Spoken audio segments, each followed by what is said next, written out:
The Fox and the Leopard. Once upon a time, in the heart of a bright green jungle, there lived a sleek, shiny leopard and a clever, crafty fox. One sunny afternoon, they started a playful argument about who was the most beautiful. The leopard pointed out his glossy, spotty coat, boasting about its dazzle. He claimed that he was the most beautiful because of his sparkly spots. But the fox, with a cheeky smile, replied, "My dear friend, it's not just about how we look. True beauty comes from our minds and our actions." The fox, known for his quick thinking and smart tricks, reminded the leopard that beauty isn't only about our looks, but also about what we think and do. Moral of the story: beauty isn't just about how we look, but what we think and do. The helping hands. Amina saw her neighbor, an old woman, struggling to carry heavy bags. Without thinking twice, Amina rushed over and said, "Let me help you." The old woman smiled with relief and said, "Thank you, dear child." After reaching her door, she gave Amina a sweet and made a dua. Amina felt proud and happy. She knew that helping others brings blessings and is loved by Allah. Hiking with Dad. One cool morning, Bill and his dad set out to hike a nearby mountain. Bill wore his backpack and held his dad's hand tightly. "Are we going all the way to the top?" he asked. His dad smiled. "Step by step, we'll get there." They walked through tall trees, listened to birds, and crossed a little stream. Bill felt tired halfway, but his dad said, "Let's rest a bit and enjoy the view." After a snack and a smile, they kept going. When they finally reached the top, Bill gasped, "It's like we're touching the sky." His dad nodded. "You did great, my explorer." The windy kite day. It was a windy afternoon, and Yusuf grabbed his colorful kite. "Today is perfect for flying," he said. He ran to the park with his little sister, Amina. The wind blew strong as Yusuf let the kite string go. Up, up, up it flew, dancing in the sky like a bird. Amina clapped and cheered. "Look how high it goes," she shouted. Suddenly, the kite dipped and twirled. Yusuf held on tight and guided it gently. They took turns flying the kite until the sun began to set. As they walked home, Amina said, "Let's do this again tomorrow." Yusuf smiled and said, "I hope it's windy again." Insha'Allah. The big catch surprise. One cloudy morning, Omar and his dad set off on a fishing trip by the river. Omar wore his lucky cap and carried snacks in his backpack. "Let's see who catches the first fish," Dad grinned. They cast their lines and waited. Omar hummed while watching the water. Suddenly, his rod jerked hard. "Whoa, I think it's a big one," he shouted. He pulled with all his strength, expecting a giant fish, but out came an old boot. Both of them burst out laughing. Dad wiped a tear from laughing so much. "Well, that's the catch of the day," he said. Later, Omar finally caught a real fish. "I didn't win the race," he said, "but I won the best story." That evening, they grilled the fish together and shared the funny tale with the whole family. The Girl Who Saved the Trees. A short moral story. In a small village surrounded by ancient forests, lived a girl named Arya. She loved the trees, their tall, whispering leaves, the cool shade, and the songs of birds hidden in their branches. One day, workers arrived with loud machines. They planned to cut down the trees to build a big shopping center. The villagers were excited, thinking of new jobs and shops. But Arya was heartbroken. She ran to the oldest tree, a giant oak, and hugged it tightly. "If we lose the trees," she cried, "we lose our home, our air, our magic." At first, no one listened. But Arya didn't give up. She made signs, spoke to the villagers, and told stories about how the trees gave them fresh air, clean water, and homes for animals. Slowly, the villagers began to understand. Together, they found another place for the shopping center, far from the forest. The trees were saved, and the village thrived with both new shops and green woods. Arya smiled, knowing her voice had made a difference. Moral: one voice, when filled with passion and courage, can protect what truly matters. Once upon a time, two young parrots lived together in a large rosewood tree. Since their wings were not yet fully grown, they could not fly properly. One day, a fierce storm swept through, and the two parrots were blown away in different directions. One parrot landed in a thieves' den, where the thieves took him in and raised him. The other parrot landed in a hermitage, where the ascetics cared for him and raised him with kindness. One day, a king went hunting in the forest.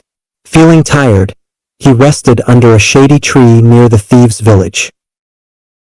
The parrot raised by the thieves saw the king and shouted, "Kill this man! Take his clothes and jewels!" Hearing this, the king was frightened and thought, "This place is dangerous. I should not stay here."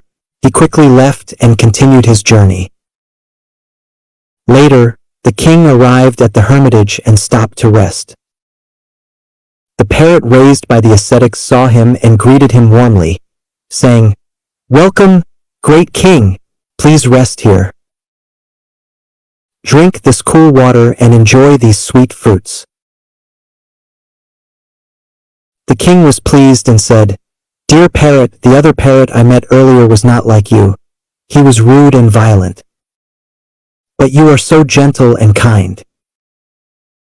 The parrot replied, "Your Majesty, that other parrot is actually my brother. We were separated by the storm long ago. My brother grew up among thieves, so he learned their harsh ways. But I was raised by wise ascetics, so I learned kindness and respect." And so, the king understood how one's surroundings shape one's character. Muaz and his big dream. Muaz lived in a small village, but he had a big dream to start his own chicken farm. Every day, he fed his neighbors' hens and watched them lay eggs. One day, "I'll have 1,000 chickens of my own," he whispered. He saved every coin, helped on farms, and learned everything about raising chickens. When he finally built a tiny coop behind his house, he bought 5 little hens. Small start, big future, Muaz smiled. He cared for them every morning and evening. Soon, they laid eggs and Muaz sold them in the market. He saved again, bought more hens, and slowly expanded. Years later, his dream came true, a big chicken farm, with rows of happy hens and a proud smile on Muaz's face. "Dreams don't grow fast," he said, "but with patience, they always hatch." Respecting parents. One morning, Ollie helped his mother sweep the floor. Then he gave his father a glass of water. His parents smiled and made dua for him.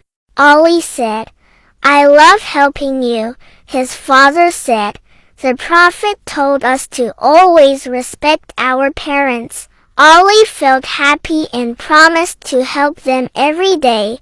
Ollie smiled and said, "I want to make Allah happy."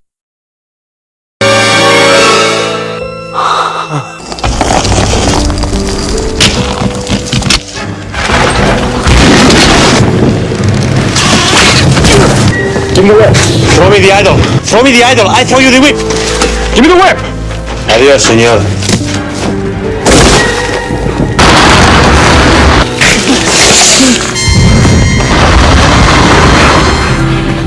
innocent, Peter.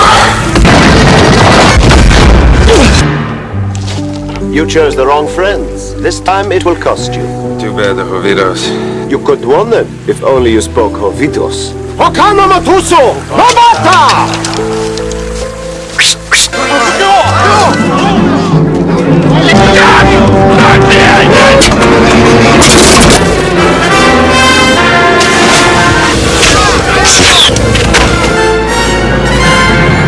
A new blessing. One sunny afternoon, Grandma received a phone call. "It's a boy," she shouted with joy. Everyone in the house cheered. Sammy and his sister Layla rushed to the hospital with their grandmother. When they saw the tiny baby wrapped in a soft blue blanket, their hearts melted. "He's so small," whispered Layla. Sammy smiled. "We're big brother and sister now." At home, the family decorated the house with balloons and cooked delicious food to celebrate the new blessing. "Alhamdulillah for this little baby," said Sammy. Baby, we need to go out now. "Where are we going?" We're going to the hospital. Your cold hasn't gotten better yet. You need to get an 4 drip there. "Mom, I don't want to go to the hospital. The injection hurts so much." Baby, you need to be brave. The 4 drip will help you recover. Then you can play happily again. In a quiet village, there lived 2 girls, Lily, whose heart was as pure as morning dew, and Amara, whose cunning mind twisted like thorns. One day, an injured traveler stumbled into the village. Lily rushed to help, offering food and bandages. Amara smirked, whispering, "Fool, he'll take advantage of you." But Lily simply replied, "Kindness costs nothing." Weeks later, the traveler, a wealthy merchant, returned. To Lily, he gifted seeds that bloomed into roses, healing any sickness. To Amara, a single thorn. "Your heart already bears many," he said. The village cherished Lily's roses, while Amara's bitterness grew wilder. Moral: kindness blossoms, deceit withers. The market trip. One sunny morning, Amina and her mom went to the market. Amina held a small basket and skipped happily beside her. At the market, they saw fresh fruits, colorful vegetables, and smiling shopkeepers. Amina pointed at some red apples. "Can we get these?" she asked. "Of course," her mom smiled. "They're your favorite." They also bought carrots, rice, and a little bag of dates. Before going home, Amina gave a coin to an old man selling herbs. "Thank you, kind girl," he said. Amina felt happy all the way home. Helping others brings happiness. Once upon a time, in a kingdom far away, there lived a kind-hearted prince named Ethan and a gentle princess named Leora. Though they were royalty, their lives were filled with sorrow. The prince's suffering. Prince Ethan was the youngest son of a cold and distant king. His older brothers were cruel, always mocking him for his kindness. The people loved Ethan, but his father saw his compassion as weakness. One day, the king banished him from the castle, saying, "A soft heart has no place on the throne." With nothing but a small bag of bread and a tattered cloak, Ethan wandered the forests alone, surviving on berries and the kindness of strangers. The princess's tears. Princess Leora from a neighboring kingdom was known for her beauty and gentle soul, but her stepmother, the queen, was jealous of her. She locked Leora in a tower, whispering, "No one will ever love a girl as fragile as you." Every night, Leora would cry by the window, watching the stars and dreaming of freedom. Fate brings them together. One stormy night, Prince Ethan, weak from hunger, stumbled upon Leora's tower. Hearing her soft cries, he called out, "Who weeps in such a lonely place?" Leora, surprised, looked down and saw a ragged but noble-faced young man. "I am Leora," she said, "a prisoner of my own family." Ethan's heart ached for her. Though he had little strength left, he vowed to help. "I may be poor and exiled," he said, "but I will not leave you here." A love born in sorrow. For weeks, Ethan visited Leora in secret, bringing her small gifts, wildflowers, sweet fruits, and stories of the outside world. She, in return, shared her food and hope. Slowly, they fell in love, not as prince and princess, but as two broken souls who found light in each other. But their happiness was short-lived. The queen discovered Ethan and ordered her guards to kill him. Leora, desperate, begged, "Please spare him, take my life instead." A miracle of love. Moved by her tears, an old witch who had been watching from the shadows intervened. "True love is rare," she said. "I will help you, but the price is high." The witch freed Leora and healed Ethan, but as punishment, they could never return to their kingdoms. They would live as peasants, forgotten by the world. Hand in hand, Ethan and Leora walked away, leaving their titles behind. Though they were poor, their hearts were full. And so, the prince and princess who had lost everything found happiness in the simplest of things, each other. Baby, what would you like to eat? Let's get some barbecue and crayfish. Garlic sauce or spicy chili for the crayfish? Spicy chili, please, it's more flavorful. Mom, are all our dishes here? Yes, they are. Let's eat while they're hot. This grilled corn is so fragrant and delicious. The lamb skewers taste amazing too. Let me peel the crayfish for you. Thanks, Mom. I can do it myself. Mom, the lake water is so cool. Summer is a perfect season to play in the water. Be careful. Don't slip and fall. Otherwise, your clothes will get soaked. There are a lot of stones underneath the lake water. Stepping on them feels really comfortable. Honey, there are so many pigeons here. Let's go feed the pigeons. What do they like? In a land of rolling meadows and soft hills, where the wind hummed gently through tall grass and the sun cast golden light over flocks of sheep, a cunning wolf lived at the edge of the forest. He was lean, his coat ragged, and his yellow eyes sharp with hunger. He had long watched the shepherd's flock from a distance, hidden among the trees, longing for an easy meal. But day after day, the wolf's plans were foiled. The shepherd was always nearby, attentive and cautious. His dog, a large growling brute with quick feet and sharper teeth, never let the wolf come close. No matter how stealthy the wolf tried to be, he could never breach the safety of the pasture. One evening, as the sky blushed pink with the setting sun, the wolf wandered along a narrow path near the shepherd's pen.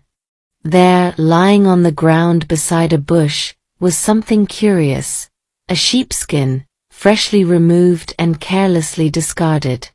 Perhaps it had been used for a trade or stripped from a sheep that had fallen ill. The wolf froze, staring at the skin. Then a thought crept into his mind, sly and dangerous. "If I were to wear this," he murmured to himself, "I could walk among them. I wouldn't need to sneak or hide. They'd think I was one of their own. And when the time is right..." A wicked grin crept across his muzzle. "I shall have more than one meal."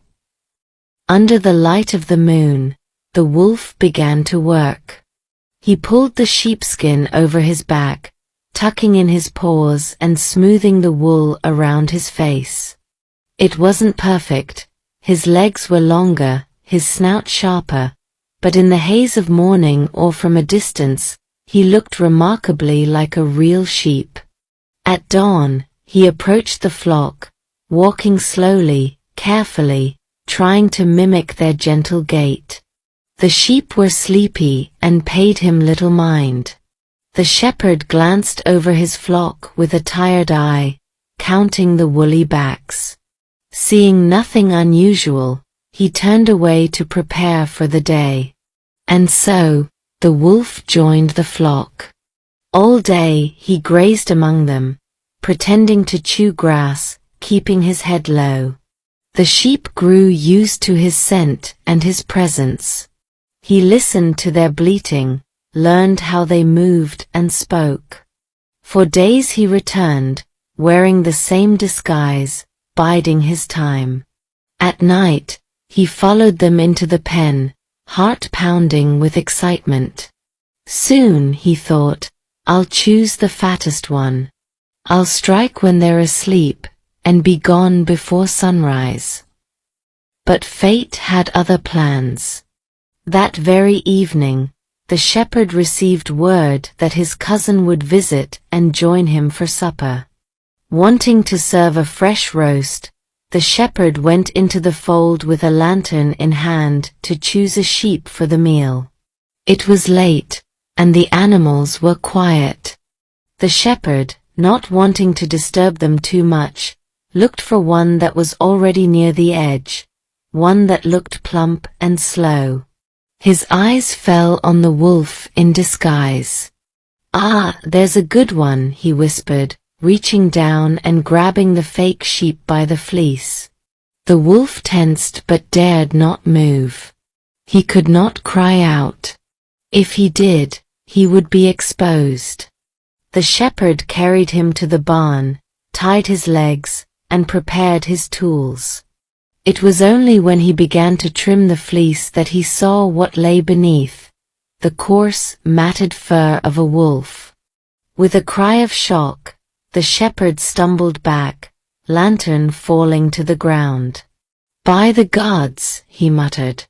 "A wolf, in sheep's clothing." The shepherd called for his dog and the other villagers. The wolf was seized before he could flee, and he was cast out of the valley forever, wounded, humiliated, and never trusted again. Moral: those who pretend to be something they are not, especially with wicked intent, will eventually be discovered and punished. Honey, I have a cold and feel tired. Can you help to wash the dishes? Okay, Mommy, go and rest for a while. You're amazing, baby. Mommy, I poured a glass of water for you. Thank you. Have a good rest. I will finish my homework by myself today. Baby, no more phone.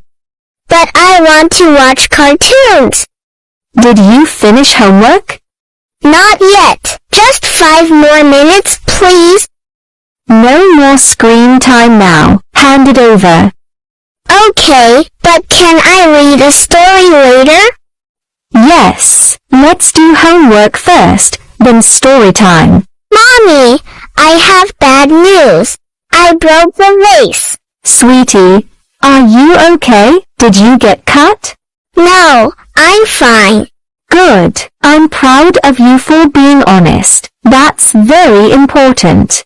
I will be more careful in the future. That's my good girl. Family of frogs. They were cheerful and curious, hopping around lily pads, splashing in the water, and croaking under the sun. One afternoon, a young frog came bounding back to the pond, wide-eyed and breathless. "Mother! Mother!" he cried. "You won't believe what I saw in the field today. A creature, huge, massive, as big as a mountain. He had horns and hooves and skin like rough leather." The old mother frog blinked slowly and asked, "What could it be?"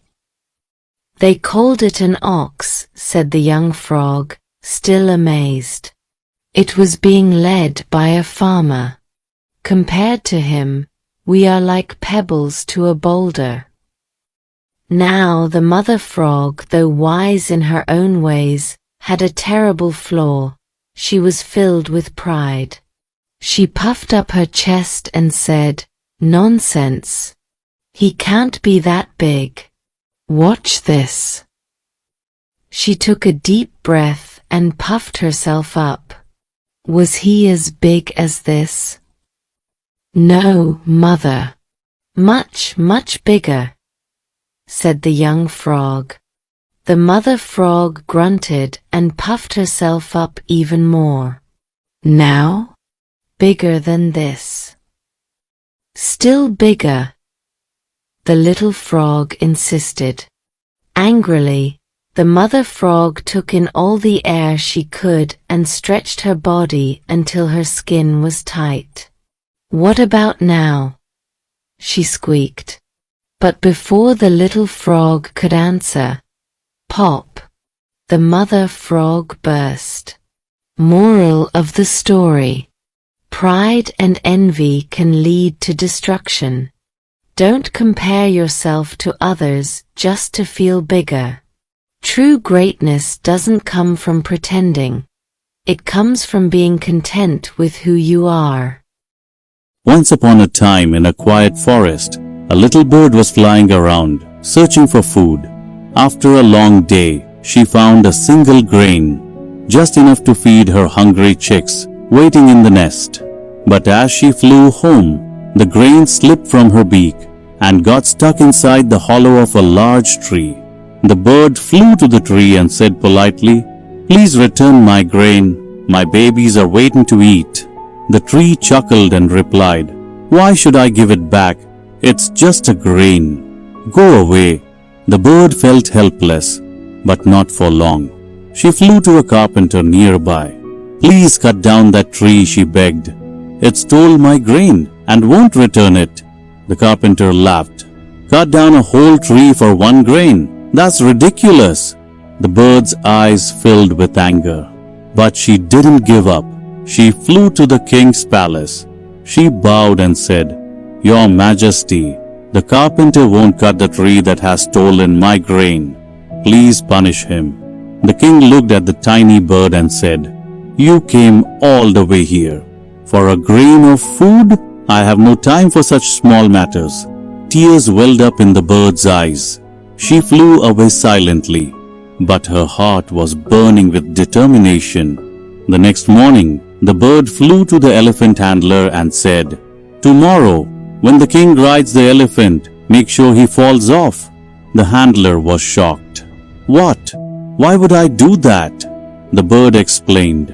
"The tree refused to return my grain. The carpenter wouldn't help. The king wouldn't listen. You must help me now." The handler shook his head. "This is not my problem." Now the bird was done being polite. She flew to an ant and said, "Go into the elephant's trunk and irritate him until he throws the king down." The ant blinked in confusion. "Why should I do that?" The bird told her story again, this time with fire in her voice. The ant said, "This is not worth it. I'm too small to fix this." The bird stared into the ant's eyes and said, "I may not be able to fight the tree, the carpenter, the king or the elephant, but you, I can crush you with my beak. Think carefully." The ant panicked and rushed into the elephant's trunk. The elephant panicked, threw the king off and ran wild. The handler ran to help. The king was furious and demanded to know what had happened. Everyone traced the chaos back to the bird and the lost grain. Finally, the king ordered the carpenter to cut the tree. But just as the carpenter lifted his axe, the tree shouted, "Wait, I'll give the grain back. Don't cut me down." The grain was returned. Many people think, "I'm too small. What can I do?" But remember, your size doesn't define your strength. Your mind, your persistence, and your courage do. The little bird was weaker than the tree, the carpenter, the king, and even the elephant. But she never gave up. She connected the dots, used her wit, and found a way to be heard. Life will bring problems bigger than you. Don't run from them. Face them. Think. Act. Try again. Because even the smallest voice, when determined, can shake the world. There once was a man named Yashir who made a living sharpening knives. He wasn't a blacksmith, nor did he own a big shop. Just a cart with wheels, a grinding stone that spun with a squeaky pedal, and a small bell he rang while walking down dusty village streets. Knives sharpened, blades made new. He'd call day after day, with the same worn-out shoes and hopeful voice. But times had changed. The new market brought in machines, sleek, quick, noiseless. One by one, people stopped coming to Yashir. Too slow, they said. Too old-fashioned. Even his son, Amin, begged him to quit. You're wasting your breath, Baba. No one wants this anymore. No one wants you walking these roads for nothing. Yashir would only smile, his eyes soft but steady.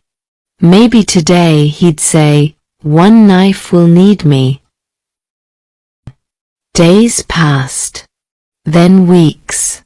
He'd go home with sore legs, cracked heels, and hands that smelled of steel. Some days, not a single customer stopped him. He still rang his bell. One rainy afternoon, as the sky cracked open, Yashir took shelter beneath a mango tree. A young woman was crouched there too, covering a small bundle with her shawl. It's my kitchen knife, she said, noticing the cart. I dropped it on the floor. No one fixes these anymore. Yashir didn't speak. He simply reached out his hand, took the blade, placed it gently on the spinning stone, and began to pedal. Rain poured. The stone hissed. Sparks flew in the dim light. When he handed the knife back, it shone like silver. The woman stared at it. You fixed it better than the shop. Yashir nodded once. I do one thing, but I do it right. The next day, she told her neighbor. The neighbor told a cook. The cook told a butcher. Within a week, Yashir's bell rang to a line of people waiting with dull blades and tired eyes. They no longer wanted speed. They wanted hands. They wanted care.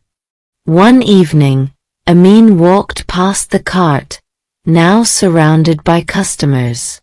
He stood quietly for a moment, watching his father's foot gently press the pedal, his fingers steady even after years of being ignored. When the crowd thinned, Amin stepped forward, holding a blunt pocket knife he hadn't used in years. Can you fix this too, Baba? Yashir looked up, smiled, and said, maybe today, one son will need me. Never give up, especially when your hands still remember how to make something sharp again. Mom, what are we going to do? I want to plant an apple tree in the yard. First, dig a deep hole with a shovel. Then plant the apple tree seedling. Is that all to plant it successfully? Should we also water it? Yes, baby, you're so smart. Watering helps it grow better. When will it grow up? I can't wait to eat the apples already. Mom, my stomach hurts so much. Baby, let's go to the hospital and have a look. I'm scared the doctor will give me a shot. Be brave. It won't hurt much. Where does it hurt, sweetie? My stomach hurts here. It's just a minor chill. Is it a shot or medicine? You'll get better after taking some medicine. I will take the medicine well. Baby, the teacher called me. Said you got punished to stand today. What was it for? I accidentally fell asleep in class. Got called up to stand. Didn't sleep well last night? Yeah, there was too much homework. I finished it very late. You've worked so hard, baby. I'll make something delicious tonight. Mom, there are so many snacks here. Can I buy some to take home? Of course. Buy whatever you like. Mom sets no limits for you today. These potato chips look delicious. If you like them, take a few more bags. My favorite chocolate. Buy a bit more. You should eat less chocolate. Eating too much will give you cavities. I know, Mom. I'll eat less. In a vast, green valley surrounded by whispering hills, there lived a young falcon named Zion. He was born into a nest of powerful flyers. His parents were known across the skies for their strength, and his elder siblings soared higher than clouds. But Zion was different. When he was just a few weeks old, a heavy branch fell during a storm and injured his wing. Though it healed over time, he was left with a slight bend, one barely noticeable, but enough to make his flight shaky. "Maybe he's not meant to fly," whispered one elder bird. "He'll never be like the others," said another. Zion heard every word. They echoed louder than the winds. Still, he would climb the edge of the cliff every day and try to fly. He flapped his wings harder than anyone. But every time, he would rise just a little, and then fall back into the soft grass below. He was laughed at, pitied, even warned, "You'll never make it far. Just accept who you are."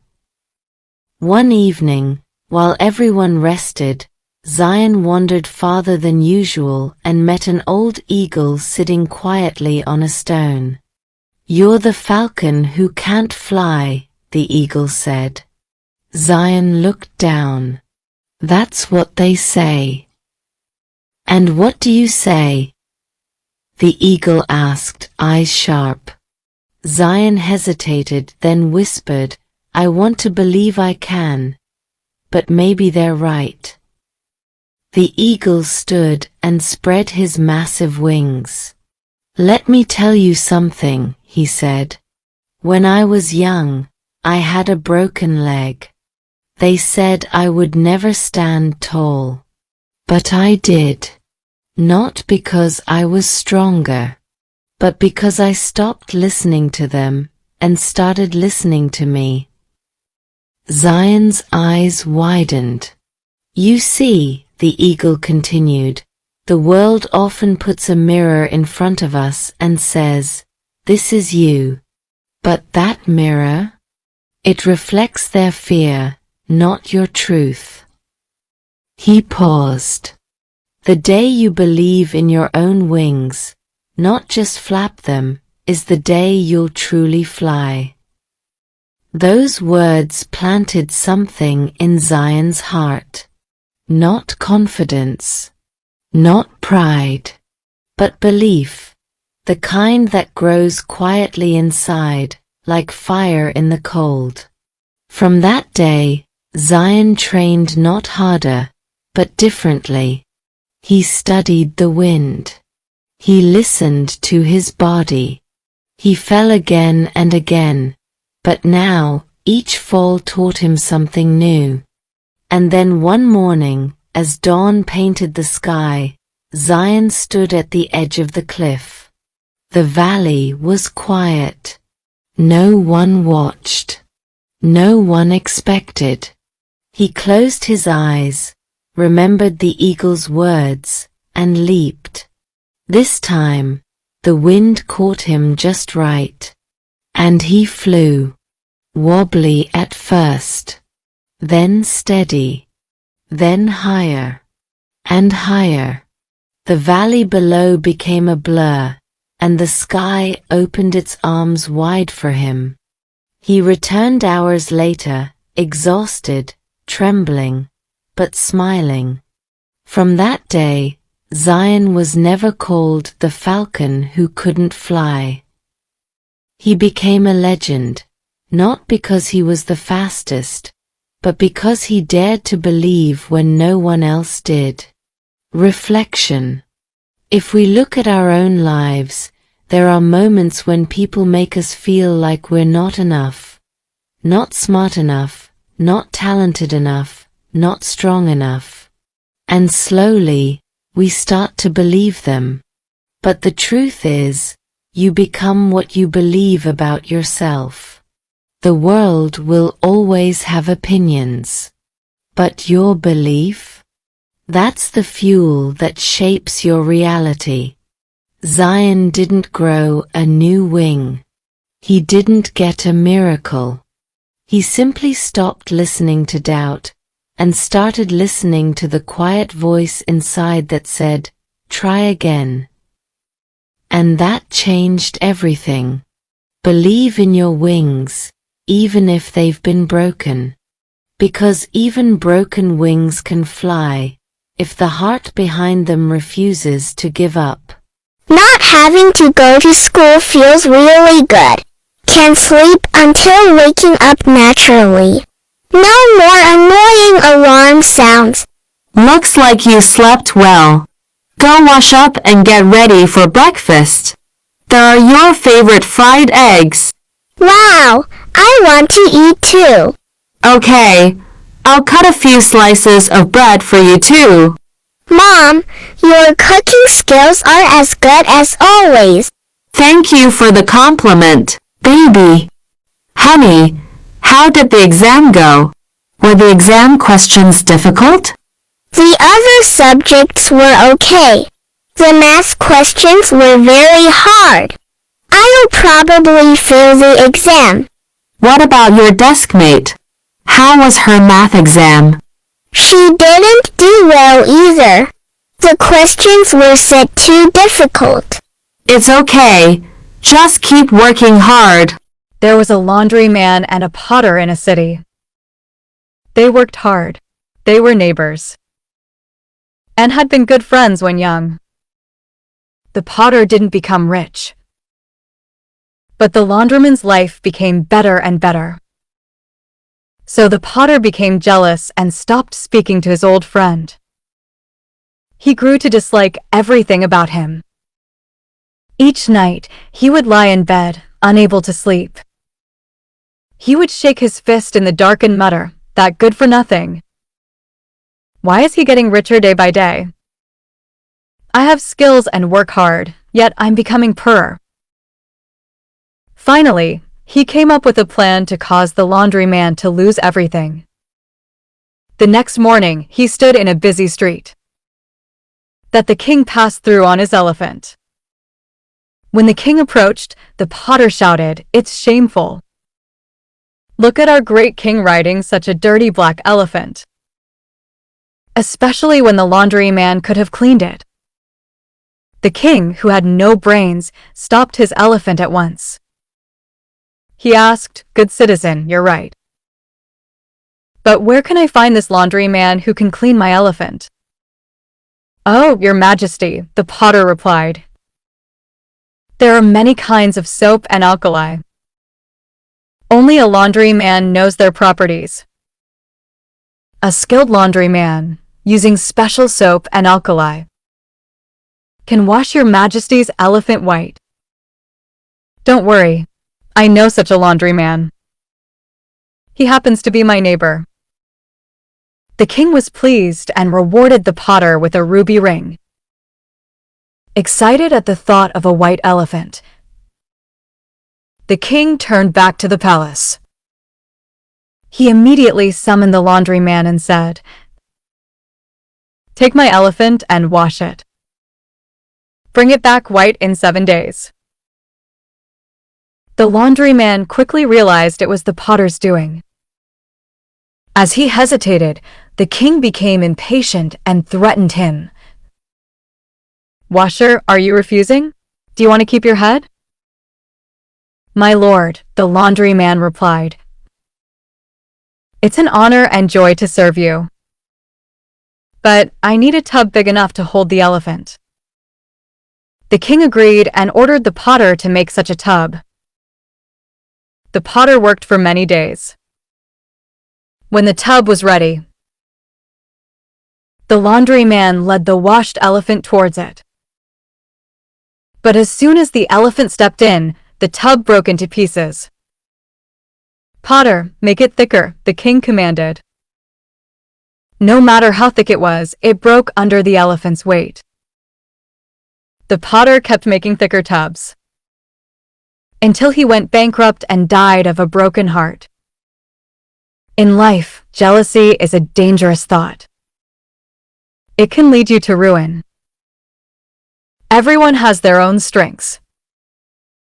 What others have shouldn't be a source of jealousy, but a motivation to improve yourself. Only by seeing things rationally and knowing your own strengths can you lock away jealousy and focus on your own growth. Mom, I don't want to go to school today. Why, honey? Is something wrong? I'm worried about the math test. Don't worry. You studied hard. You'll do well. Really? But I'm still a bit scared. I'll help you review when you get home. Okay, Mom. I will go to school then. Mommy, I'm back from school. Welcome back, sweetie. I'm hungry. What are we having for dinner? I'm making fried rice with shrimp and eggs. Does that sound good? Yes, I love it. Mom, can you pick me up after school today? I'm really sorry, sweetie. I'll still be at work then. Grandma will pick you up instead. But I really want to see you right after school. I understand, honey. I wish I could be there too. But I'll miss you so much. How about we video call as soon as you see Grandma? Okay, that sounds good. Once upon a time, beyond the western slopes of the mythical Mount Meru, there lay a small kingdom called the Golden Land. In this kingdom lived Princess Snow White, the most beautiful princess, and Black Crow, a cruel and feared hunter. Princess Snow White had a gentle heart and loved caring for animals, while Black Crow spent his days hunting and killing in the forest. One day, the wicked hunter saw the princess's kindness as a weakness and demanded her hand in marriage, threatening, "Marry me, or I will slaughter every creature in this forest." Tearfully, the princess agreed, but she had a secret ally, a golden mole that shimmered like sunlight and could dig tunnels faster than any creature. The mole whispered to her, "Trust me, little one, I will help you escape."